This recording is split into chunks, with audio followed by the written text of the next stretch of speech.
Long rebound. Steph, no timeout with 6. At 5, Curry for the lead.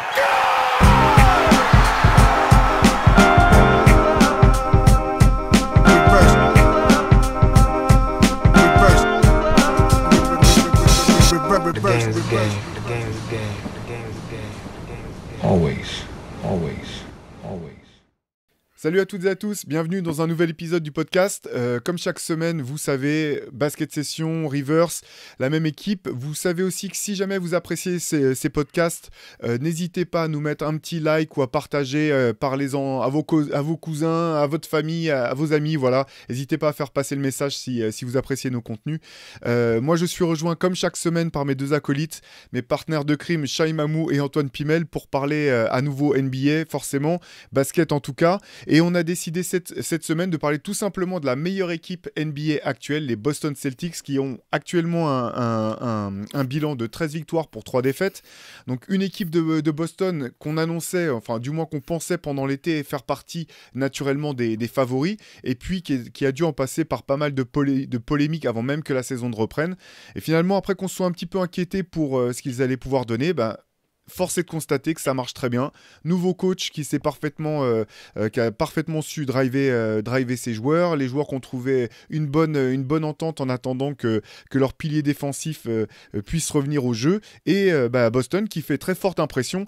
Tout simplement, je voulais vous demander, pour commencer, Shai, Antoine, après toutes ces histoires autour des drames un petit peu en coulisses, autour du coach Ime Udoka, tout l'été très, très mouvementé des Boston Celtics, est-ce que vous vous attendiez à ce qu'ils puissent finalement rebondir aussi rapidement pour retrouver un état de forme impressionnant? Non, c'est jamais facile quand tu viens de perdre des finales, ce qui s'est passé avec le changement de coach. Moi, je ne m'attendais pas à ce qu'il soit aussi fort aussi vite. Et surtout, je m'attendais à ce que, même sous Joe Mazzulla, ça reste, vu que c'était quand même l'assistant d'Udoka, qu'il y ait toujours cet ADN défensif et que le style de jeu reste similaire. Mais ce n'est pas du tout ça. Et c'est ce qui est intéressant, je trouve. Offensivement, c'est devenu une équipe ultra offensive qui est beaucoup moins concentrée sur la défense, qui a été pourtant l'ingrédient qui a fait qu'ils ont tout cassé en deuxième partie de saison dernière et ensuite jusqu'en play-off. Donc non, je ne m'attendais pas à les voir là. Ils sont sur 9 victoires de suite au moment où on enregistre. Ce sera peut-être plus encore après. Et ils sont intéressants à voir jouer. Les individualités sont même meilleures que ce que je pensais. Et ouais, franchement, très bonne surprise. Et alors, je sais pas si on se posera la question ensuite. Je sais pas si c'est amené à durer ou pas, parce que l'année dernière, ce qui avait été bien pour eux, c'était de commencer doucement et ils étaient en mode diesel, quoi. C'est ce qui, je pense, a fait leur force. Ils ont surfé sur une vague. Ils ont pas gagné trop tôt, en fait. Et je pense que ça a été vraiment un élément moteur de leur campagne derrière. Donc, il faudra voir s'ils seront capables de tenir cette cadence-là et avec ce style de jeu-là. Ouais, alors moi j'avais peur. L'an dernier, je me demandais si cette équipe avait pas un peu surperformé. Et du coup, c'est pas que j'étais sceptique, mais je les voyais peut-être pas faire aussi bien cette saison. Et si tu rajoutes effectivement l'affaire Udoka dont tu as parlé, je n'imaginais pas Boston être aussi fort. Je me rends compte qu'en fait, cette équipe, elle était sans doute pas en train de surperformer l'an dernier. Et c'est peut-être son niveau de jeu, même si, comme Shai, je pense qu'il y a peut-être un petit bémol à mettre, parce que cette équipe, ce qui me marque le plus, en fait, c'est son efficacité.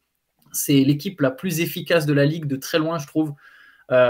C'est celle qui marque le plus de points sur 100 possessions, mais parce que surtout, en fait, c'est pas une attaque comme les Kings, c'est en fait surtout les Celtics, ils ratent quasiment pas de tir, quoi. Ils sont super forts à 3 points, ils sont super adroits, c'est assez impressionnant. Et je pense que pour la défense, en fait, c'est ça qui me laisse en plus à la limite être optimiste si jamais si je me contredis en l'espace de 30 secondes quand j'ai dit qu'il faudra voir si ça tient sur la durée. Mais si ça tient cette efficacité, la note optimiste, c'est de se dire ils n'ont pas encore leur impact défensif parce qu'il n'y a pas Robert Williams. Ouais.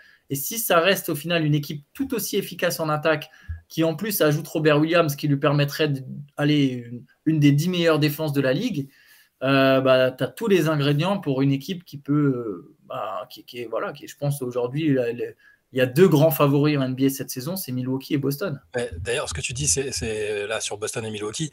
On a posté l'interview de Clint Capella il y a là ce week-end. Et quand je lui ai demandé s'il y a une des deux équipes entre Boston et Milwaukee qui l'avait le plus impressionné, c'était clairement Boston, parce que bon, alors Milwaukee, les Hawks ont battu Milwaukee 2 fois, donc forcément il s'est peut-être dit que c'était moins. Mais il a dit Boston, c'est ultra solide, c'est ultra impressionnant, même alors que Marcus Smart était absent, Robert Williams est toujours pas revenu. Il y a une espèce ils sont sur une dynamique en fait, tout en ayant chacun individuellement travaillé sur peut-être les choses qui leur ont fait défaut en fin de saison, pendant les finales. Ils ont travaillé là-dessus et là je les trouve impressionnants. Et comme tu dis, là la défense n'est pas encore peut-être au niveau de la saison dernière, mais tu rajoutes Robert Williams qui est un super dissuadeur, qui très fort dans la dissuasion près du cercle. Smart qui est pas encore, c'est quand même le Defensive Player of the Year. Il n'est pas encore au niveau peut-être physique parce qu'il n'a pas pu jouer tous les matchs, et même globalement Brogdon qui doit aussi apporter sur ce niveau-là a manqué quelques matchs. C'est impressionnant en fait. Ouais, parce que si on parlait de l'efficacité offensive de Boston, j'ai quelques chiffres quand même. Donc Boston cette année, c'est la 3e meilleure adresse au tir, c'est la 3e meilleure adresse à 3 points, c'est la 2e meilleure adresse au lancer franc, et ils sont également 6e meilleur au rebond défensif, ce qui veut dire que en gros, si tu rates ton tir, tu as peu de chances de récupérer un rebond offensif face à Boston, et derrière, ils sont d'une efficacité incroyable en attaque. Deux choses notables encore, toujours d'un point de vue statistique, ils ont quand même 5 joueurs parmi ceux qui prennent suffisamment de tirs à 3 points pour que ça soit intéressant de le noter. 5 joueurs qui sont à 40% à 3 points ou plus, et ils ont également 7 joueurs qui sont à 10 points ou plus. Donc c'est vraiment une fantastique machine à scorer, avec pas mal de diversité, avec des joueurs comme Al Horford et Derrick White, notamment par leur adresse à 3 points, qui font très mal autour des fixations défensives que créent les deux, Jason Tatum et Jalen Brown. Donc c'est vraiment impressionnant quand même de voir comment Joe Mazzulla a su, dans la continuité du collectif qui était déjà en place, du fait que ces joueurs se connaissent déjà bien, surfer sur cette bonne dynamique pour limite faire de Boston une équipe encore plus dangereuse en attaque en tout cas. Oui, et puis tu parlais de l'adresse à 3 points, il y a aussi ils ont quelques facteurs X comme Sam Hauser qui fait des ravages à chaque fois qu'il entre à 3 points, et qu'on avait ciblé, on en avait parlé en début de saison quand on s'était penché sur les joueurs qui pouvaient être des facteurs X pour Boston. Et Sam Hauser, incroyable à 3 points aussi, il fait partie des mecs qui peuvent te changer, qui permettent de compenser les absences qu'ils ont. T'as l'impression qu'ils sortent nulle part, mais voilà, ils l'ont un peu couvé pendant l'intersaison, pendant le training camp, ça a été un des mecs les plus impressionnants, et boum, il l'intègre dans la rotation et il fait mal directement.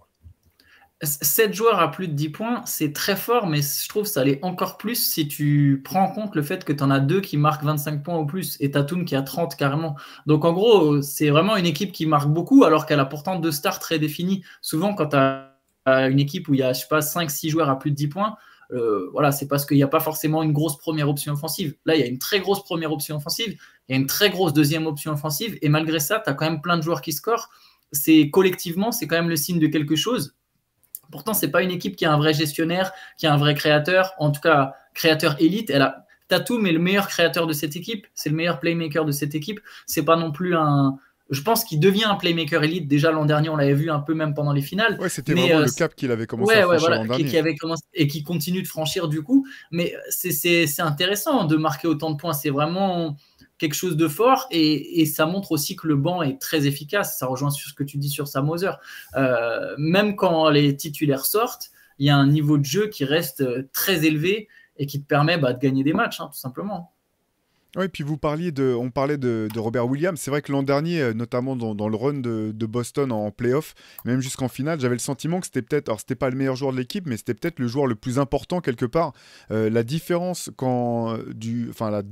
de niveau de jeu de Boston entre les moments quand il était là et quand il n'était pas là, c'était vraiment assez incroyable pour un pivot défensif. Vous savez, ce type de joueur dont on dit maintenant qui servent plus à grand chose, ou à chaque fois qu'il y a des questions autour de renouvellement de contrat, on se demande si c'est pas trop cher payé pour un DeAndre Ayton ou pour un Robert Williams, combien on doit vraiment mettre. Et au bout du compte, c'est quand même des joueurs qui sont essentiels dans le succès potentiel de leurs équipes, ou du moins dans leur capacité à aller loin. Et puis il a serré les dents pendant les playoffs l'année dernière. Il a manqué des matchs, son temps de jeu était un peu limité. Là, si tu prends un Robert Williams là, ils prennent vraiment le temps de le réparer, entre guillemets. S'ils le récupèrent en cours je crois qu'ils doivent le récupérer en début d'année, dans les premiers mois de l'année 2023, et qu'il a le temps d'arriver à pleine puissance physique, tout en étant plus gêné par les blessures. Si les Celtics ils sont encore sur ce niveau-là, avec Williams en plus, ça fait mal quand même. Hein. Puis ça leur laissera en plus quelques mois pour vraiment se réadapter parce que forcément ils vont devoir un peu faire évoluer leur style de jeu. Il y a des chances que Boston ne soit plus tout à fait la meilleure attaque de la ligue avec Robert Williams, mais que par contre, qu'ils gagnent suffisamment en défense par rapport à ce qu'ils perdent en attaque, et ils auront quand même 3-4 mois pour vraiment se mettre dans le bain, retrouver des automatismes. Et Williams, même si effectivement c'est un pivot défensif, c'est une vraie option sur pick and roll capable de rouler. Et ça va pareil, ça va faire du bien à Tatum et à Jaylen Brown d'avoir une option comme ça, plutôt que de jouer avec Horford qui va faire plus de pick and pop, qui a plus le jus pour aller rouler fort vers le cercle. Donc vraiment, il y a beaucoup d'options dans cette équipe. C'est assez impressionnant. Ouais, et puis tu as tout à fait raison de noter l'impact aussi offensif que ça peut apporter dans un autre registre, et aussi toujours dans ce domaine du rebond, parce que ce qui est intéressant cette année, notamment du côté de Boston, c'est leur capacité, du moins sur le rebond défensif. Au rebond offensif, ils sont pas très forts, ce qui s'explique tout à fait, mais à pouvoir compenser leur manque de taille par une vraie collaboration de tous les ailiers, de tous les joueurs au rebond défensif, et à pas se faire tuer justement au rebond offensif, parce que c'est une équipe qui est pas très grande finalement, en tout cas avec son 5 de départ, et pas très grande dans le sens où il n'y a pas d'intérieur de grande taille. Après, c'est une équipe qui est plutôt grande sur la moyenne de taille, mais du coup, ils arrivent à se servir de ça pour contrôler systématiquement, ou du moins le mieux possible, le rebond défensif. Et le fait de faire revenir un mec comme Robert Williams, je pense que ça va effectivement les renforcer dans ce domaine-là, et ça leur permettra aussi de faire... au niveau des rotations, de renforcer quelque part l'apport du banc. Et donc, je pense que ça devrait, en théorie, en tout cas, leur permettre d'avoir une meilleure défense. Effectivement, de perdre un petit peu sur le nombre de points marqués, mais pas forcément en termes d'efficacité et de danger, parce que ça va forcément contraindre l'un des joueurs du 5 majeur, j'imagine, Al Horford, à sortir du banc. Et là, ça te fait une seconde unit qui a encore plus de qualité, je pense. D'ailleurs, juste sur la taille, j'y pense, ils n'ont pas un joueur de plus de 2,8 m en fait, dans tout l'effectif. C'est Luke Cornette, je vérifie à l'instant même, peut-être. Non, ouais, il est même pas. Ouais, il y a Luke Cornette qui a 2,18, pardon. Mais à part. Non, Vonleh, il a 2,8. Vonleh a 2,8. Il y a Luke Cornette qui est grand, mais derrière tout le reste, et Luke Cornette est de toute façon pas un protecteur de cercle ou un rebondeur. C'est pas son rôle. Donc vraiment, c'est une équipe, comme tu as dit. Je pense qu'elle n'est pas petite, effectivement. Elle est grande sur les ailes, elle est athlétique. On en parlait un peu avant le début du podcast, Théo, mais je pense que c'est l'équipe que les Clippers rêveraient d'être avec Kawhi Leonard et Paul George, en fait. Une équipe où tu as 5 mecs, quels que soient les 5 mecs sur le terrain, tu as des gars qui vont être athlétiques, qui vont être mobiles, qui vont être polyvalents, qui vont être concernés, qui vont être rigoureux au rebond et appliqués. Avoir une équipe comme ça, c'est très fort dans la NBA actuelle. Oui, complètement. Et puis là, il faut quand même peut-être reparler un petit peu de Joe Mazzulla, parce que c'était pas simple. C'est l'un des deux entraîneurs, des deux head coach les plus jeunes de toute la ligue, avec Will Hardy du Jazz. Et il y a des choses qui sont intéressantes, notamment, ce qu'on pouvait voir un petit peu sur ce début de saison, c'est qu'il a visiblement, volontairement choisi de ne pas prendre de temps mort systématique quand son équipe est un petit peu dans la difficulté. Là, ça fait un petit peu penser au fameux précepte de Phil Jackson, mais il s'en est expliqué un petit peu en disant que il voulait pas être trop intervenir, être micromanager entre guillemets, qu'il fallait donner du temps et la capacité à ses joueurs leur donner l'occasion plutôt de trouver les solutions par eux-mêmes quand ils sont dans la difficulté, de manière à trouver comment rejouer, comment soit mieux communiquer, soit repartir sur des choses plus établies. Ça, c'est des choses que je trouve assez intéressantes en termes de philosophie pour la durée, je veux dire, sur la progression de cette équipe au fil de la saison. Ce qui est intéressant aussi, c'est la manière dont Boston a réussi à trouver des solutions dans les matchs récents qui étaient un peu serrés, pour trouver les bonnes solutions justement en fin de match, pour clore les matchs, même quand c'était un peu disputé, même quand Jason Tatum mettait pas forcément dedans. Il y a un des derniers matchs, je sais plus précisément de ce week-end, là, où c'est Derrick White qui a été précieux dans le quatrième quart-temps. Tout ça, je trouve que c'est des indicateurs qui sont vraiment intéressants et encourageants pour Boston Boston au vu des objectifs du club, surtout après une finale perdue l'an dernier. Je pense que ce groupe, il a quand même confiance en ses capacités. C'est un groupe qui vit ensemble depuis longtemps maintenant, qui a traversé pas mal d'épreuves, notamment en interne. Et ça, je pense que c'est des choses qui sont aussi des facteurs importants dans les bonnes performances de Boston et dans le fait qu'ils peuvent vraiment être ambitieux cette année pour aller loin. Ouais, il y a aussi il y a quelqu'un dont je pense qu'il faut parler, même si c'est discret et qu'il faut un peu suivre le Twitter des Celtics, c'est un peu ce qui se passe en interne, mais j'ai l'impression que Brad Stevens est un peu revenu sur le devant de la scène parce que je l'ai vu pas mal de fois que ce soit au shoot-around ou dans les entraînements, avant les matchs, j'ai l'impression qu'il se rapproche un petit peu du terrain. Ça a peut-être été par nécessité parce que forcément, avec un coach débutant qui est propulsé sur le devant de la scène et il a quand même l'expérience du coaching. Ça a été un des meilleurs coachs et des meilleurs jeunes coachs de la ligue quand il y était. Et je le vois beaucoup parler aux joueurs, beaucoup interagir et discuter avec Mazzulla et le coaching staff. J'ai l'impression que c'est aussi une bonne chose pour Boston qui se soit un peu réimpliqué alors que lui avait souhaité forcément prendre du recul. Et malgré ce qui s'est passé avec Udoka, il revient un peu aux affaires et c'est intéressant de le voir dans ce rôle-là. Je pense que c'est pas à négliger aussi. Oui, complètement. Et puis, il faut aussi parler... alors, c'est vrai que finalement, ça a vite été oublié à cause de l'affaire Udoka, mais l'arrivée de Malcolm Brogdon fonctionne aussi bien que ce qu'on aurait pu espérer, ce qu'on aurait pu imaginer. C'est le 3e meilleur marqueur des Celtics cette année. Qu'est-ce qu'il apporte, selon vous, Brogdon, aux Celtics dans quel registre est-ce que vous l'avez trouvé performant depuis le début de saison? C'est une vraie option sur laquelle tu peux faire tourner ton banc, en fait. Tu peux faire tourner tout ton banc autour de lui, on l'oublie, mais c'est quand même un joueur qui a été quasiment All-Star. À Indiana, c'est du niveau All-Star. Il n'est pas sélectionné, mais ça ne change pas le fait qu'il tournait quand même à 20 points, 6-7 passes. C'était un All-Star à ce moment-là. Et là, du coup, tu as un joueur très solide, vétéran, qui peut s'adapter à n'importe quel système. Si à un moment on lui demande de jouer avec les titulaires, il va pouvoir le faire. S'il doit faire tourner le banc en étant le playmaker, le créateur sur pick and roll, il est capable de le faire. C'est un couteau suisse de luxe pour les Celtics.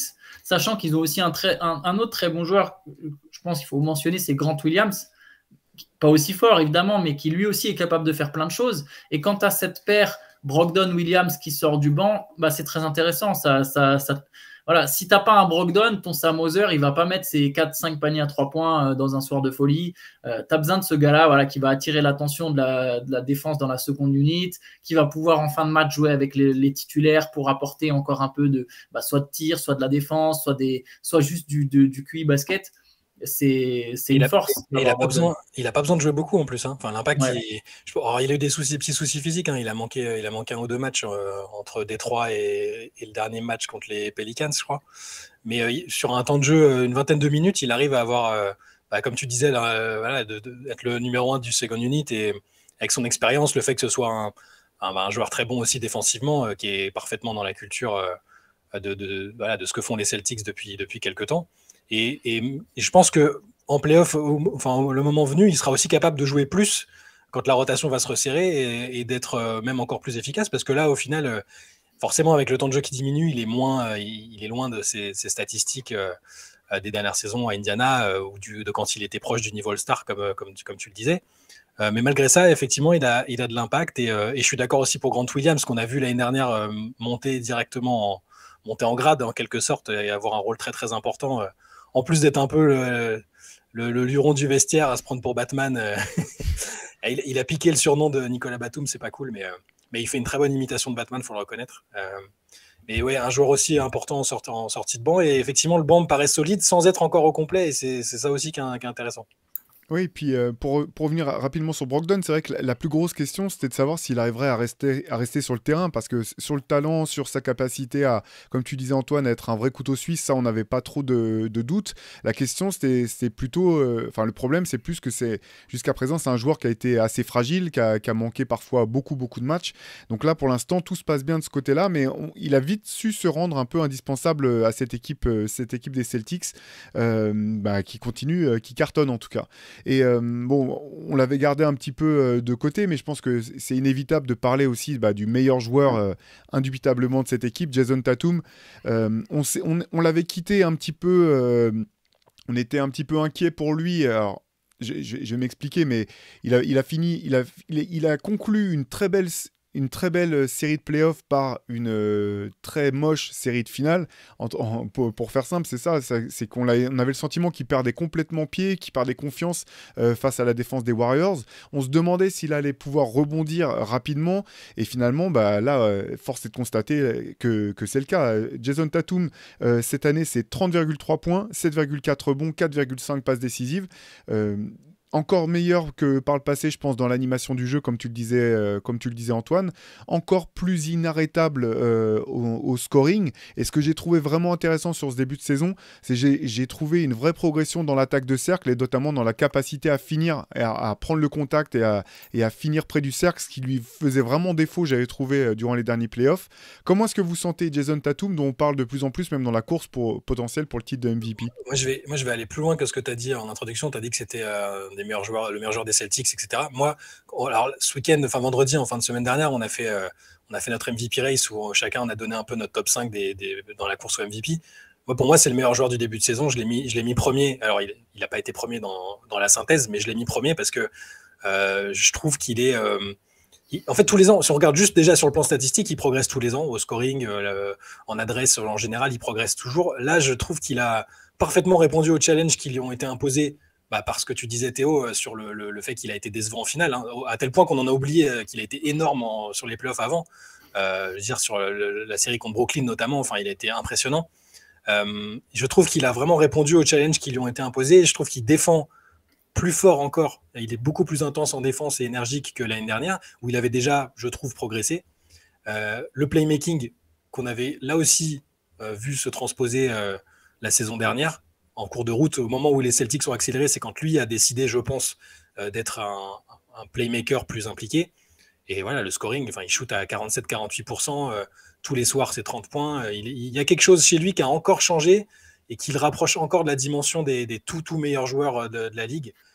Pour moi, voilà, c'est, comme je l'ai dit tout à l'heure, c'était, étant donné le classement des Celtics, ses propres statistiques individuelles, toutes les stats avancées que vous voulez, il est au minimum dans la discussion pour le MVP, et il mérite pour l'instant pour moi d'être même numéro 1. Ouais, d'ailleurs, dans ce classement, je l'avais mis 1 et après, au final, je l'ai mis 2. Alors, j'ai peut-être fait baisser, mais moi aussi, j'avais Tatum très très haut. Au final, j'ai changé. J'ai changé pour Giannis. J'ai changé pour Giannis à la dernière minute, mais j'avais mis effectivement Tatum en 1 aussi. On parlait d'efficacité. En fait, c'est le visage des Celtics, parce que c'est le mot qui définit le mieux Tatum, je pense, sur ce début de saison, c'est l'efficacité. Là aussi, et forcément, en tant que franchise player, il donne le ton. Il prend autant de tirs que l'an dernier, mais il marque quasiment 5 points de plus. Je pense qu'à partir de là, quasiment tout est dit. C'est un joueur qui continue de progresser. Tu as noté sa capacité, Théo, à finir près du cercle. C'est tout à fait ça. Il provoque beaucoup plus de fautes, d'ailleurs, notamment. Il est plus costaud, j'ai l'impression qu'il est plus sûr, en fait. C'est ce qui est fou à dire. Et il y a un truc, il s'est détaché. Et je crois, enfin, il a compris ce que c'était vraiment la Mamba mentality. Je ne sais pas si vous vous souvenez, 2 ans en arrière, voire même l'année dernière, un petit peu en début de saison, Tatum, il forçait beaucoup de tirs à 2 points et ça n'avait pas de sens, en fait. Sa sélection de tirs n'était pas forcément bonne. Sa sélection de tirs, maintenant, elle est excellente, même quand c'est des tirs contestés. En fait, c'est une vraie superstar. Je suis d'accord, c'est un des, je pense, 5-6 meilleurs joueurs de la NBA, individuellement. Je trouve même que ces finales de l'an dernier, c'est un peu dur parce que il a été mauvais par rapport à ce qu'il avait fait avant, en fait, par rapport à tous les tours précédents. Mais tous les tours précédents, les Celtics, ils passent en 7 manches avec un Tatum qui se déglingue. Forcément, au bout d'un moment, tu arrives fatigué et tu dois après derrière te coltiner des Andrew Wiggins, des Gary Payton, des Otto Porter. Tu as des mecs qui défendent, quoi. Tu vois, c'est rude. Donc, je pense que c'était plus de la fatigue que vraiment comme LeBron sur ses premières finales NBA, au final. LeBron, sur ses premières finales NBA contre les Spurs, il vient de se coltiner je ne sais pas combien de tours de playoff à essayer de porter une équipe des Cavs. Et derrière, il joue contre des Spurs, les Spurs de 2007, ultra au point. C'est pas facile. Je pense que c'était pareil pour Tatum. Mais la progression est impressionnante. Et pour te rejoindre, Shai, je vais finir là-dessus. Sa défense, en fait, c'est vraiment un joueur complet, quoi. C'est un two-way player. Et ça, pour Boston, c'est énorme parce que tu sais que ta star, en fait, c'est comme Paul George ou Kawhi Leonard de la grande époque. Il va marquer des points. Alors, pas au niveau, hein. Je ne dis pas qu'il défend aussi bien, attention par contre. Mais il va se coltiner, il n'aura pas peur d'aller chercher la meilleure star adverse. Et du coup, et même tu peux te dire, OK, on met Marcus Smart sur la meilleure star adverse. Tu sais que la deuxième star, c'est Tatum ou Brown qui va se la coltiner et c'est des bons défenseurs. Ça devient un joueur, un basketteur impressionnant, Jason Tatum. Dans les moments clés, en plus, là, il y a 2 ou 3 matchs. Bah, j'ai surtout le souvenir du match très très serré contre Cleveland que les Cavs ont gagné en début de saison, qui était peut-être c'est un des meilleurs matchs de la saison pour l'instant. Je pense que c'était au niveau, l'intensité et le niveau de jeu étaient vraiment énormes. Et ça fait 2 ou 3 matchs cette saison où Tatum est décisif aussi défensivement en fait. Où là, ils ont perdu le match, mais ils vont en prolongation parce qu'il va contrer Donovan Mitchell, donc comme tu le disais, la star adverse. Il arrive dans les moments importants à pas seulement être le go-to guy offensivement, mais à prendre en charge le meilleur attaquant adverse. Ça a pas de prix. Et vraiment sur l'effort, c'était pas un feignant déjà. C'était pas un joueur feignant qui se cachait en défense ou quoi. C'était déjà, on sentait qu'avec son gabarit et le joueur qui était, il était déjà bon défensivement. Mais là, il y a encore un cap de passé. Je sais pas s'il pourra tenir toute la saison sur ce même niveau, ce même équilibre attaque-défense. Mais il y a quelque chose qui a changé. Et tu parlais aussi du physique, du fait qu'il avait l'air encore plus costaud. Je pense qu'il a encore pris en masse musculaire. Faudrait voir, faudrait lui demander. Mais en tout cas, il a l'air, quand on regarde les matchs, il a l'air plus costaud du haut, en tout cas, de s'être encore renforcé. Et il tient encore mieux dans les contacts quand il y en a.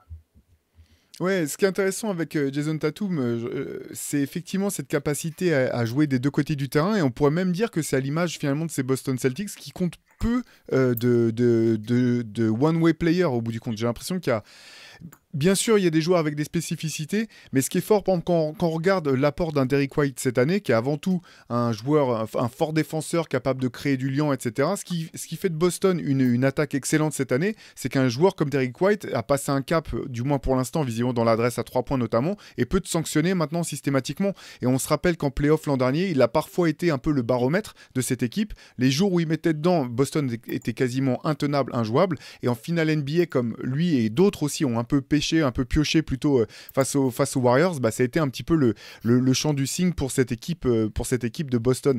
Mais en tout cas, c'est vrai que quand on regarde tout ce dont vous venez de parler au sujet de Jason Tatum, qu'on imagine le retour de Robert Williams, alors que ça soit début 2023, je pense que ça ne sera pas avant, mais effectivement, il lui faudra un petit peu de temps avant de se acclimater. Mais s'il arrive à revenir à son niveau qui était le sien, ne serait-ce que son niveau diminué des finales NBA où il était sur un genou, tu te dis que cette équipe de Boston, elle est vraiment, vraiment très dangereuse si elle arrive à rester en forme, à garder l'essentiel de ses joueurs sur le terrain. Mais ce qui est intéressant aussi, c'est que finalement, c'est une équipe qui a été habituée à trouver des solutions quand des joueurs n'étaient pas là, quand Marcus Smart n'était pas là, à trouver des solutions. Alors là, elle n'a pas eu besoin de jouer sans Jason Tatum. Ça serait bien sûr le gros coup dur, mais j'ai l'impression que cette équipe, elle a beaucoup de ressources, en quelque sorte. Que ça soit sur le banc ou mentalement, c'est une équipe qui a des ressources. Bah, en plus, tu dis qu'il y a des ressources. On n'a pas encore parlé de Jaylen Brown qui est en deuxième option. Si on parle de tandem cette saison NBA, Tatum et Brown, c'est peut-être le meilleur duo de la ligue, je pense. En tout cas, en complémentarité, en apport statistique, tout ça, c'est quand même fort. Donc, même si, justement, ce serait, comme tu le disais, ce serait intéressant de voir sur un match où Tatum est absent. Je pense que Brown est capable de mettre 35 points, de défendre fort. Il reste un paramètre important aussi pour leurs ambitions quand même. Brown, là, il est numéro 2, mais ça peut être un bis qui est une star, qui serait une star dans une autre équipe. Après, on a déjà parlé entre nous. Moi, j'ai quelques réserves sur lui, mais c'est pas tellement sur l'ordre du sportif. Donc là, sur l'impact qu'il a, oui, c'est un numéro 1 bis. C'est un luxe énorme aussi de l'avoir lui pour les Celtics. C'est une vraie star. C'est une vraie star. Très vite, c'est une vraie star. Il s'est développé comme une vraie star. Il y a une époque, on ne savait pas trop quel genre de joueur il deviendrait. C'est une vraie star, Jaylen Brown. Ouais, ce qui est impressionnant, ce que j'allais dire, c'est la capacité qu'a Jaylen Brown à être performant ou percutant en attaque sans marcher sur les plates-bandes de Jason Tatum et inversement, en fait. Par exemple, que ce soit en finale NBA ou en pré-saison, Jaylen Brown était ou même en tout début d'année, là où il cartonnait, il alignait. Moi, je me suis même demandé à un moment en début de saison s'il allait pas finir meilleur marqueur des Celtics avec Jason Tatum dans un rôle plus de playmaker. Au bout du compte, c'est pas du tout le cas. Mais il a cette capacité, s'il voit qu'il y a besoin de points, à être...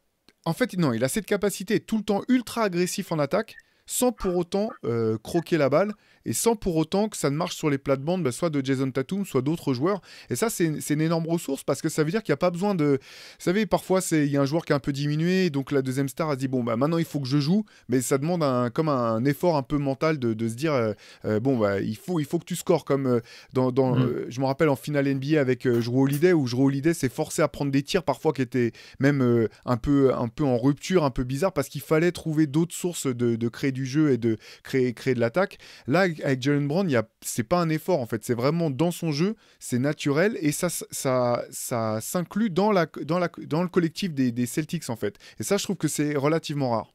On pouvait aussi se demander comment il réagirait. On sait, ça a été assez documenté qu'il a été frustré par les rumeurs sur le fait que les Celtics étaient OK pour le trader dans un deal avec Kevin Durant. Alors ça s'est pas fait parce que le deal au global était sans doute pas satisfaisant assez satisfaisant pour Boston, dans un sens ou dans l'autre. Il a super bien répondu sur le terrain aux interrogations dessus, parce que c'est pas la première fois qu'on se dit est-ce qu'il faudrait pas trader Jaylen Brown, parce que il y a ce risque, ce questionnement sur l'association avec Tatum. Au final là on se le pose plus, parce qu'on a vu l'année dernière qu'ils se marchaient pas dessus, que la hiérarchie est très très bien établie et que l'un et l'autre sont capables de... Ouais, c'est un peu interchangeable sur le rôle de première option, ils sont capables l'un et l'autre de faire ce qu'il faut. Donc ouais, non, c'est un vrai luxe de l'avoir. Moi je vais en parler parce que personnellement j'ai toujours eu un peu des doutes sur lui et sur le côté... alors c'est un mec extrêmement intelligent, très très impliqué. Pendant toute la période de la bulle et Black Lives Matter, il a été vraiment au front. C'est un mec qui est impliqué au syndicat. C'est un type... je pense que c'est un joueur important dans la ligue et dont la voix porte sur des sujets importants. Là, juste sur l'affaire avec Kyrie, j'ai un peu peur alors pas qu'il se kairise non plus complètement, mais il a un peu ce côté à vouloir défendre ses pairs, parce qu'il est au syndicat, et que j'ai un peu peur qu'il se marginalise s'il y a une période où ça se passe pas bien, j'ai un peu peur qu'il se marginalise sur le plan extra-sportif en fait. C'est une crainte très personnelle qui pour l'instant n'a pas du tout d'impact sur le terrain. Je le précise quand même, parce que sur le terrain il est absolument irréprochable et je trouve qu'il est de plus en plus fort. J'ai juste peur qu'à un moment, si ça va pas bien pour les Celtics ou pour lui dans son cas précis, il puisse y avoir sur le côté extra-sportif une tendance à se marginaliser. Ça viendra plus tard, je pense, parce que je pense que, comme tu l'as dit, pour l'instant sur le terrain il est là. Tu vois, lui pour le coup, si on compare vite fait avec Kyrie, Jaylen Brown, il va jouer les matchs. On sait qu'il sera là. Tu sais que tu peux compter sur lui. Tu sais qu'il va défendre. Je pense que les rumeurs de transfert, elles s'expliquent notamment vachement par la perception que même les Celtics peuvent avoir de Jaylen Brown, en fait. De se dire, ouais, mais c'est la seule monnaie d'échange, c'est la pièce centrale d'un transfert qui te ramènerait un joueur plus fort que lui. Donc, en gros, si tu te dis, OK, on veut vraiment 2 top 10 players, c'est Jaylen Brown qu'on doit lâcher. Mais lui, de toute façon, là, et sa réponse, elle est excellente, c'est qu'aujourd'hui, s'il tourne à 25 points par match et qu'il est l'un des 20 meilleurs joueurs de la ligue, tu peux plus oser prendre ce risque de te dire, attends, parce que je vais pas lâcher que Brown dans un transfert comme ça, je vais lâcher Brown puis plus d'autres pièces. Ah non, là, Brown, il devient trop fort pour être inclus dans ce trade, en fait. Ça fait trop. Et tu peux plus risquer. Tu vois, par exemple, moi, j'étais un de ceux qui pensaient que les Celtics auraient dû essayer de faire venir Kevin Durant, mais après, ça dépend évidemment le prix, hein. Mais là, aujourd'hui, aujourd'hui, à l'heure actuelle, si le même deal il se présente, je serais tenté de dire non, ok, peut-être les Celtics, par contre, là, ils ont intérêt à garder Jaylen Brown. L'équipe est trop forte et lui, il est trop fort individuellement pour que tu le sacrifies pour un joueur encore plus fort, je pense, aujourd'hui. Et c'est sur ça, sur les rumeurs de transfert, ça joue beaucoup sur Brown. Et tant qu'il sera un joueur à 25 points par match, les rumeurs, il y en aura de moins en moins, en fait. Parce qu'il n'y aura plus tant de joueurs plus forts que lui, au point où tu te dis, ok, je lâche Brown, puis tel mec, puis tel pic, puis tel mec. Ouais, d'autant qu'il est encore jeune. C'est ça aussi la grosse différence. Enfin, pas grosse différence, mais qui a pesé lourd aussi dans les rumeurs dont tu parles, Antoine. C'est la dimension sur l'avenir. Là, les Celtics sortent d'une finale NBA. Tels qu'ils sont embarqués, ils auraient raison d'ambitionner d'aller jusqu'au bout, ou du moins d'aller en finale. C'est tout à fait dans l'ordre dans le domaine des possibles. Et là, tu te dis qu'avec un groupe qui est quand même relativement jeune, qui est aligné sur la même génération à peu près, il y a de quoi... retenter enfin ce sera pas un one shot quoi. Tu te dis si c'est pas cette année, l'an prochain de toute façon on est encore une équipe forte, on va essayer de progresser. T'as quand même une dynamique qui te laisse penser que sur les années à venir Boston va rester extrêmement solide. Tatum a que 24 ans, hein. C'est fou. Mais le mec il a déjà joué des finales de conférence, il progresse tous les ans, il a que 24 ans. Quand tu sais que le prime des mecs qui arrivent jusqu'au titre c'est plutôt 26-27 voire même au-delà. S'il progresse encore, il n'a pas eu d'énormes blessures et même Jaylen Brown est à peine plus vieux, donc c'est ce qui est intéressant, c'est qu'ils sont, comme tu disais, ils sont pas vraiment one shot, ils ont moins de pression que d'autres équipes parce que la timeline elle est plus, tu peux te dire jusqu'à ce qu'ils aient 28-30 ans et encore c'est même pas, c'est des joueurs qui sont à maturité à cet âge-là, mais ça se tient de croire encore en ce noyau pendant des années parce que ça fonctionne plutôt bien. Mais par contre, un petit bémol, il y a quand même un truc, même si effectivement ils sont jeunes, on voit que c'est quand même mieux de gagner le plus tôt possible. Parce qu'une équipe qui perd, et qui perd, et qui perd, au bout d'un moment, en fait, ça rentre dans son ADN, si tu veux. C'est un peu comme les Clippers. Comme Toronto, j'allais dire Toronto à l'Est il y a quelques années avant qu'ils fassent le move pour Kawhi. Toujours une très bonne équipe, ça perd. Exactement. Mais ils avaient une équipe moins forte que les Celtics, cela dit. C'était jamais allé aussi loin. Mais t'as raison, c'est un très bon exemple, c'est ça. En fait, les Clippers, alors c'est pareil, c'était pas aussi jeune, mais les Clippers de Chris Paul, Blake Griffin, avec Blake Griffin qui était jeune. Et en fait, au bout d'un moment, tu perds trop, ça marche plus. En fait, tes joueurs, ça marche plus, ça peut plus marcher. Même si tu as le talent pour aller au bout, tu as l'équipe pour aller au bout. Je pense qu'il y a des années, les Clippers, même en 2015, quand les Warriors sont champions, je pense qu'en fait, les Clippers, ils ont l'effectif pour aller au bout. Ils auraient pu gagner un titre, pareil en 2014, mais tu as trop perdu. À un moment, ça marche plus. Et c'est pour ça que je pense que Boston a quand même pas non plus envie de griller trop de cartouches. Et je vais venir sur un truc, mais j'ai l'impression que s'il y a une série avec Milwaukee, et j'espère vraiment qu'il y en aura une en play-off, ça serait la finale avant l'heure en fait. Ça serait là vraiment, je pense, c'est les deux meilleures équipes de la ligue. Et l'équipe qui gagnerait cette série, je pense, serait championne NBA. Ouais, c'est intéressant parce que c'est effectivement sans doute les deux meilleures équipes de la ligue. C'est aussi deux équipes à qui il manque une pièce maîtresse pour l'instant. On ne sait pas non plus quel sera leur potentiel une fois qu'ils seront complets, ni combien de temps ça risque de prendre de se réacclimater à une équipe un petit peu différente, changer comme ça, avec un joueur aussi important. Là, je pense forcément à Chris Middleton du côté des Bucks, voir comment ça se passera. Mais oui, de toute façon, c'est une série que tout le monde a envie de voir en play-off. Je pense que ça sera l'une des séries, sinon la série la plus attendue des playoffs. Parce qu'il y a un vrai gap avec les autres pour l'instant, parce qu'il y a des équipes qui ont du retard à l'allumage, les Nets, les Sixers, on ne sait pas s'ils ne sont pas capables d'enchaîner un moment de 9 ou 10 victoires et de recoller un peu, mais j'ai pas l'impression que Boston et Milwaukee aient en eux c'est une énorme série de défaites. Donc là, en regardant le tableau et en regardant les matchs depuis le début de saison, les deux se détachent quand même. Hein. Même au-delà du bilan, en fait, même si les Sixers finissaient avec que 2 défaites, 2 victoires de moins que les Bucks, j'ai l'impression que sur le talent, il y a quand même vraiment un vrai gap entre les deux premières de l'Est. Et par exemple, je trouve qu'à l'Ouest, il n'y a pas d'équipe comme Milwaukee ou Boston, mais par contre, la tranche 3 à 11, elle est beaucoup plus forte que la tranche 3 à 11 de l'Est. Ouais. Je trouve qu'il y a des équipes de l'Est, tu vois, les Atlanta, les Cleveland, on en fait un peu trop. Au final, c'est des équipes moins fortes ou vraiment pas plus fortes que Denver, Phoenix, Dallas, etc. J'ai l'impression, tu vois, à l'Ouest, Sacramento, il pourrait finir 9e et pourtant, ça serait une très bonne équipe, tu vois. Enfin, pas excellente, mais une belle équipe. Alors que vraiment, il y a ce gap entre les deux premiers, entre Boston, Milwaukee et le reste de la conférence. Et le gap, je ne le vois pas sur le bilan, je le vois vraiment sur les possibilités, sur la rotation, sur la profondeur, sur l'ensemble, sur la globalité. Je ne vois pas une équipe qui peut vraiment les chatouiller. Tu vois, Brooklyn, même si là, ça se mettait à se réveiller, je pense qu'il manquerait des pièces, en fait. Il y a encore, il y a des problèmes de défense intérieure, tu as pas mal de soucis que tu peux pointer du doigt. Même les Sixers, là, au complet, avec Harden, Maxey et Embiid, il y a pas mal de lacunes où tu peux imaginer cette équipe être... évidemment, aucune équipe n'est parfaite, mais où il y a trop de gros défauts, si tu veux, pour que tu l'imagines championne. Alors que Boston et Milwaukee, la série, ça risque d'être très, très lourd.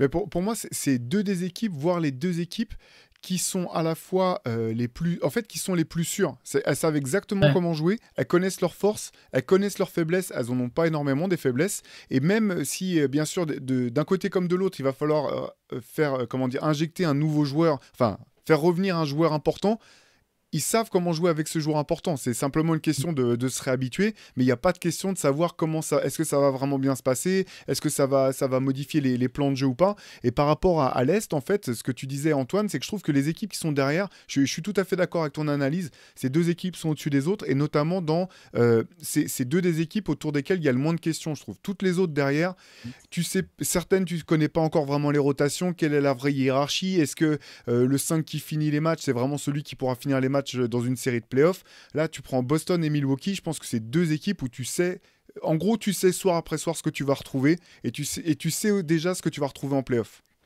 Ouais, c'est ça, ouais. Mais c'est fort. Et en plus, ce qui est intéressant, bon, on va pas en faire des tonnes parce qu'on est encore qu'au mois de novembre, mais c'est deux équipes dont les match-ups sont super intéressants en fait, parce que tu as des joueurs qui peuvent jouer des deux côtés du terrain.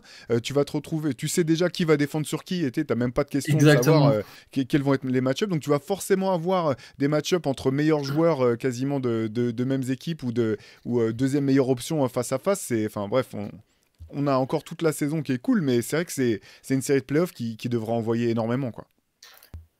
Tu vois, exactement d'accord avec toi. Il y a un truc que je trouve passionnant, c'est que, comme tu as dit, on sait qui va défendre sur qui, et surtout, on sait que chaque équipe a dans son effectif, tu vois, le gars qui va pouvoir ralentir la superstar adverse, en fait.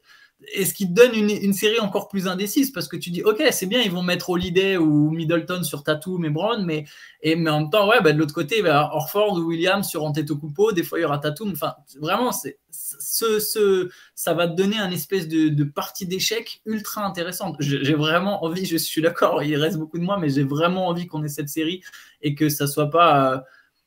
je sais pas, qu'il n'y ait pas une des deux qui se plante et qui se fasse sortir avant les finales de conf. Je préfère, j'ai vraiment envie d'avoir cette série plutôt qu'un Philadelphie. S'il n'y a pas de blessure, là, bon sens sur ce qu'on voit des autres, avec le bémol Philadelphie, mais même Philadelphie au complet, on a vu les limites pour l'instant. En fait, il y a les bonnes survoies. Atlanta et Cleveland, c'est sympa à voir. Ils ont ton gars Okongwu, Théo à Atlanta, c'est peut-être le mec qui défend le mieux sur Giannis, soit dit en passant.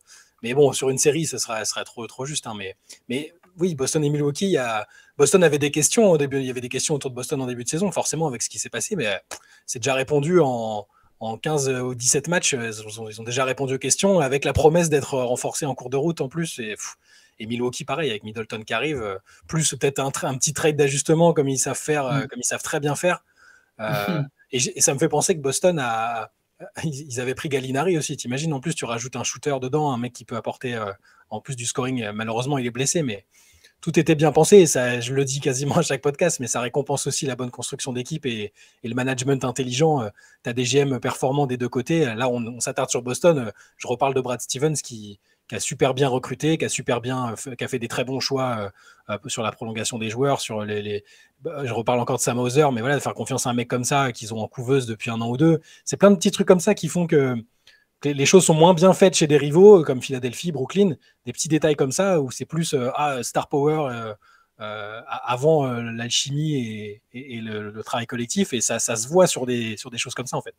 Mais c'est vrai on va pas dire, bien sûr, c'est toujours triste de voir un joueur se blesser, Danilo Gallinari qui est un très bon joueur en plus, mais si on veut regarder du bon côté des choses, c'est que ça a forcé la main à Boston quelque part, justement donner des minutes à Hauser pour qu'il soit dans la rotation avec un certain nombre de minutes quasiment ancrées dans le marbre, ce qui lui permet de prendre de la confiance. Moi, la question que je me pose et que je voudrais vous poser, c'est que pour l'instant, effectivement, tout se passe bien du côté de Boston, notamment parce que les remplaçants font le job. Quand on voit l'adresse de Derrick White à 3 points sur ce début de saison, quand on voit effectivement les performances de Sam Hauser en sortie de banc ou les très bons apports de Grant Williams, est-ce que vous pensez que c'est vraiment quelque chose sur lequel Boston peut compter en play-off, ou est-ce que vous pensez que ça peut être le talon d'Achille de cette équipe? Tu veux dire le banc? Les joueurs, les seconds, les lieutenants, quoi. Est-ce qu'ils seront au niveau en play-off Notamment, voilà. Alors on sait qu'en je vais développer un petit peu. On parlait tout à l'heure de la très bonne adresse à 3 points de Boston et notamment de l'adresse à 3 points des remplaçants de Boston, ou du moins des joueurs de complément. On sait par le passé que certaines équipes qui ont fait des super saisons régulières, je pense à Utah récemment, je pense aux Atlanta Hawks par le passé, qui ont fait des saisons NBA, des saisons régulières excellentes, notamment parce qu'elles comptaient sur une grosse adresse à 3 points de leurs joueurs de banc, de leurs joueurs de complément. Et on sait qu'en playoff, les tirs à 3 points que tu avais, qui étaient ouverts en saison régulière, ils sont plus tout à fait aussi ouverts. Il y a vraiment des défenses qui sont millimétrées par rapport à ce que tes joueurs savent faire, et que souvent ce sont ces joueurs-là, les joueurs de rotation, dont les pourcentages commencent à baisser. Et pour Boston, ce début de saison, cet excellent début de saison, il tient au fait que ces joueurs-là cartonnent. Est-ce que vous pensez que ce niveau de performance globale, il est maintenable en play-off? Je ne sais pas si c'est maintenable pour les joueurs dont on a parlé, parce que Derrick White à 45% à 3 points, c'est fort, par exemple. Mais je sais que Boston est capable, je pense, de survivre au moins sur les premiers tours de play-off, avec des role-players un petit peu moins adroits, parce qu'on l'a vu l'année dernière en play-off, ils se sont remis forts sur leurs joueurs majeurs, Tatum, Brown, voilà. Et en même temps, ils arrivent aussi quant à Horford et Williams qui sortent un peu, qui prennent plus de responsabilités offensives à ce moment-là. Je pense qu'ils sont capables de survivre à une baisse de ces joueurs-là. Mais faut se souvenir aussi que Derrick White, il a été moins performant, mais il est arrivé dans l'équipe quelques semaines, quelques mois avant, en fait. Donc là, il a une full préparation avec l'équipe. Il est complètement adapté. Dans le jeu, je le trouve vraiment bien. Il est parfaitement intégré à ce qui se fait à Boston. Je ne l'imagine pas baisser radicalement, et je pense que ça va être un des joueurs très sous-cotés qui apporte énormément à une équipe comme les Celtics. Donc je pense que c'est tenable, et que même si ça ne tient pas, ils ont la capacité de jouer autrement ou d'insister plus avec Tatum ou Brown pour que ça se passe quand même bien, et qu'en play-off, ils aillent aussi loin que l'année dernière. Moi, je vais faire écho à ce que j'ai dit au tout début du podcast, notamment sur le côté surperformé et sur cette efficacité. Sur la saison régulière, je ne m'inquiète pas trop sur le fait qu'ils vont le maintenir. Je pense comme Shai qu'effectivement, sur les tours de play-off, en fait, il y a des moments où ça sera suffisant. La vraie question, c'est est-ce qu'ils vont pouvoir le faire 4 fois sur 7 quand ils vont jouer Milwaukee ou Golden State, en fait. Est-ce que 4 matchs sur 7, le banc va être à ce niveau-là? Si c'est le cas, Boston sera champion NBA. Mais on peut effectivement, la question, je la trouve légitime. Ça risque d'être un point faible à un moment. Est-ce qu'ils seront capables d'avoir cette même efficacité quand la tension sera différente, quand les défenses seront différentes, quand l'enjeu sera différent? Est-ce qu'à ce moment-là, après, voilà, pareil, je rejoins quand même Shai. Je pense que dans ces moments-là, ça va se tourner plus vers Tatum et Brown, de toute façon. Donc, je pense qu'ils trouveront effectivement des solutions la plupart du temps. Maintenant, voilà, le plafond, c'est quand tu vas jouer une éventuelle équipe de Golden State qui serait relancée. Ça reste un grand si, parce que Golden State aura de toute façon eux aussi ces questions en matière de banc. Mais voilà, je vais revenir sur Milwaukee. La vraie question, c'est est-ce que 4 fois sur 7 contre Milwaukee, tes remplaçants, ils vont faire le job? Le plancher, peut-être la limite des Celtics, elle est là. Mais ils ont quand même finalement le banc, maintenant avec un mec comme Brogdon, tu vois, c'est là on en parlait tout à l'heure, je pense que c'est là que son rôle va être important, c'est avec un temps de jeu accru par rapport à celui de maintenant, parce que là il y a des matchs où il joue 14-18 minutes, parce qu'ils n'ont pas besoin de plus de sa part pour le moment, mais je pense qu'ils sont capables, ça dépendra des soirs, mais un soir ce sera peut-être Brogdon qui sera chaud, que ce soit à 3 points ou dans le scoring tout court, hein. Un autre soir Grant Williams, un autre soir Hauser qui était pas là non plus l'année dernière, donc je pense qu'ils sont capables que chacun à leur tour de prendre les responsabilités et d'aider les deux scoreurs principaux. Parce qu'au final, si les Celtics ont été en finale l'an dernier, c'est parce que Grant Williams a sorti un match stratosphérique dans le match clé face aux Bucks, et que les Bucks s'étaient dit on va contrôler tout le monde et on va parier sur le fait que justement qu'un joueur comme Grant Williams nous fera pas perdre la série, ce qui est un pari qui se justifiait du point de vue des Bucks, mais qui a été payant du côté des Celtics. Ils ne savaient pas que Grant Williams c'était Batman aussi, on peut pas leur en vouloir. C'est ça. En tout cas, tu as raison sur Brogdon, hein. Tu n'as pas besoin que ton banc, tout le monde score, mette autant de 3 points si Brogdon il met 20 points. Et si Brogdon il est à son niveau effectivement All-Star au moment des playoffs, la question effectivement est différente. c'est plus la même donnée. Sachant que pour remettre du coup, je m'auto-bémol, mais la question. On peut le mettre dans le dictionnaire, ça, l'auto-bémolage. T'inquiète, ça rentre ça sera bientôt un mot courant, s'auto-bémoler, mais c'est très bizarre comme terme. Mais la question, elle se posera de toute façon aussi pour les Bucks. Hein. Les Bucks aussi, il faudra. Est-ce que leur remplaçant 4 matchs sur 7, si tu lis le banc juste sur le papier, le banc des Celtics est peut-être plus fort. C'est parce que vous n'avez pas encore vu mon gars Joe Ingles se rejouer au basket, c'est tout. Ça va venir. Mais blague à part, c'est la vraie question pour Milwaukee. Ouais. C'est la vraie question pour Milwaukee. Bon, on n'en est pas encore au moment des playoffs, fort heureusement. Fort heureusement parce qu'il y a encore toute une saison à suivre. Effectivement, bon, Boston en tout cas. En l'état actuel des choses, je vois pas de raison pour lesquelles cette équipe baisserait de pied. Ça ne veut pas dire qu'il n'y a pas d'autres équipes de la conférence Est qui peuvent monter en puissance. Antoine, tu faisais un article aujourd'hui, sur le bon état de forme des Nets, et voilà, du côté, il y a un petit peu d'enthousiasme qui renaît de ce côté-là. On sait que du côté de Philly, ça reste compliqué, principalement en raison des blessures, avec un Joel Embiid stratosphérique, mais des James Harden et Tyrese Maxey maintenant blessés, ça va être compliqué du côté de Philly. Est-ce que vous voyez une autre équipe à l'Est pouvoir venir profiter un petit peu de du gap dont tu parlais, Antoine, entre les 2 premières équipes et les autres, pour venir grappiller un petit peu des places? Moi, je reste sur ce qu'on avait dit. Alors, entre le podcast sur les Cavs qu'on a fait et aujourd'hui, il y a eu une série de 5 défaites qui a pu faire mal, mais la manière dont ils ont réussi à rebondir en remportant 2 et en retrouvant un peu ce qui faisait leur réussite avant, je maintiens qu'ils peuvent faire 3e ou 4e et être très très chiant à jouer en play-off. Il y a quand même, avec ce qu'on a dit, il y a un gap avec les deux premières équipes, mais il ne faut pas aussi exclure un scénario à la Boston de l'an dernier, où en décembre, moi le premier, je disais, voilà, Boston c'est poussif, on ne sait pas trop ce que ça va donner, et puis d'un coup, ils trouvent une sorte de formule, une dynamique, et ils gagnent tout, ils écrasent tout sur leur passage. C'est pas impossible qu'une équipe, ça peut être, oui, forcément sur le talent, on pense à Philadelphie, à Brooklyn.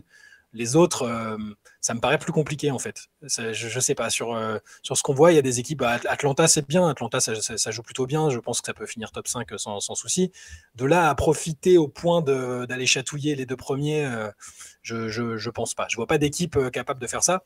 Et pour en revenir à ce que je disais tout au début, c'est aussi un défi pour Boston de tenir la distance, parce que l'année dernière, ils ont démarré tout doucement et puis ils ont tout écrasé ensuite. Là, enchaîner 9, 10, 11, 12 victoires peut-être, la manière de ce qu'avait pu faire Phoenix à l'Ouest l'année dernière avant de se cracher en play-off aussi, c'est pas si simple quand tu as les attentes autour de toi de maintenir une série de victoires et un bilan très très élevé quand maintenant tout le monde s'attend à ce que tu sois la tête de série numéro 1 à l'Est comme c'est le cas pour Boston aujourd'hui. Mais Théo, tu parlais de saison régulière ou de play-off en fait pour la place? En saison régulière, des équipes qui pourraient profiter de l'état actuel de Philly ou des Nets ou même des Bulls pour venir grappiller des équipes qu'on n'aurait pas forcément identifiées en début de saison. Ouais, du coup, je pense que Cleveland est peut-être le favori pour finir dans le top 3, je dirais. Je pense que Cleveland a un peu plus de potentiel qu'Atlanta. Voilà. Après, je pense que Philly va se relever. À un moment, ça me semble inévitable. Il y a trop de talent. Ouais, il y a trop de talent. C'est une équipe taillée en plus pour la saison régulière. Je pense qu'à un moment, ça va quand même gagner des matchs. Donc, si vraiment la 3e place. Par contre, il y a un scénario que je trouve intéressant pour les playoffs. Je dévie un peu la question. Ça serait si Milwaukee ou Boston termine. Mais ça va être compliqué. Mais il faudrait que soit l'un des deux se casse la gueule jusqu'à la 4e place et que l'autre finit premier, ou alors qu'il fasse 2 et 3, mais je vois pas qui va carrément aller chercher la première place à l'Est. Je pense que c'est pas possible. Mais voilà, s'il y avait un scénario où Milwaukee et Boston se jouaient dès les demi-finales de conférence, je pense pas que ça n'arrivera. Hein. Mais s'ils étaient dans la même partie de tableau, je pense que derrière, l'équipe à l'Est qui serait du coup le plus à même d'aller en finale de conférence à la place d'une des deux, je pense que ça serait Philly ou Cleveland. Philly ou Cleveland. Cleveland a un potentiel intéressant quand même. Et les Nets sont honnêtement, si Kyrie ne pète pas un câble, je sais que c'est un énorme si, les Nets, ils sont à 2 joueurs. Ouais, je dirais peut-être 2 joueurs ou un bon joueur intérieur de vraiment se rapprocher. Les 2 joueurs, tu comptes Kyrie ou Non, non, c'est ça le problème. C'est ça le problème, c'est que je compte pas Kyrie dedans. Mais j'ai dit, c'est un gros si, quoi. Kyrie qui pète pas un plomb sur toute la saison, toute la fin de saison, c'est un gros si. Mais là, je trouve que leur équipe, elle est quand même intéressante, mine de rien. Elle n'est pas assez forte. Elle n'est pas assez forte pour aller jouer au. Je te donnerai une réponse après le match à Philadelphie dans la nuit de mardi à mercredi. Si Ben Simmons, il a toujours envie de jouer au basket après avoir pris la pire bronca de l'histoire de l'humanité et qui reste sur la bonne petite dynamique qu'il a enclenchée là, j'y croyais pas forcément, mais là, ce qu'on voit, c'est plutôt bien. Voilà, physiquement, mentalement, il a l'air bien. S'il se relève de ça et que derrière, il enchaîne et il fait une saison à son niveau et avec ce qu'il peut apporter et ce qu'il doit apporter, et que Kyrie fait pas un truc Zarbi qui plombe l'ambiance, ouais, complètement. Ça peut, sur une série de victoires, voilà, le talent, il est là. Hein. Victoire des Nets. Simmons, il va pas faire un grand match offensif. 10 points, mais il va faire un match complet. J'annonce. All-around game, là, tu sais, genre 10 points, 8 rebonds, 9 passes. Il met 1 sur 2 au lancer à la fin. Rex, il fait ça. Rex, il fait juste ça. C'est ça. Juste 1 sur 2, tu vois. À la fin. À la fin. Juste 1 sur 2. Tu peux mettre sur sa fiche Wikipédia direct. Tu sais qu'il va plutôt faire 5 fautes en 12 minutes parce qu'il sera stressé, qu'il voudra bien défendre et qu'il ne pourra pas rester longtemps sur le terrain. C'est ça qui va se passer, à mon avis. Je pense que les Nets vont gagner ce match. Peut-être. Je pense que les Nets vont gagner ce match. Bah, là, ils ont que contre Embiid. De toute façon, c'est Embiid qui va devoir mettre 50 points encore pour. Ouais, mais c'est les Nets, ils sont capables de perdre contre les Pistons. Hein, il n'y a pas de. Mais oui, c'est vrai, il n'y a que Embiid. Bon, bah, en tout cas, on suivra ça, notamment la fiche statistique au lancer franc de Ben Simmons pour la semaine prochaine pour voir si Antoine avait bien pronostiqué tout ça. Voilà, bah, nous, de toute façon, on va continuer à suivre Boston comme les autres équipes de cette conférence Est qui est quand même. En fait, des deux côtés, on le dit chaque semaine, mais il y a quand même tellement de scénarios différents, de mini-histoires, de mini-intrigues. C'est assez fou, quoi. À l'Ouest, on y viendra à parler du Jazz ou même des Kings qui font une saison aussi intéressante que surprenante. Quoi qu'il arrive, vous pouvez suivre toute l'actu NBA, l'actu du basket sur Basket Session, comme vous le savez. Le MOOC spécial New York est toujours disponible, toujours sur Basket Session aussi pour le commander. Et nous, on vous donne rendez-vous dès la semaine prochaine pour une nouvelle émission. Allez, ciao à tous. Ciao.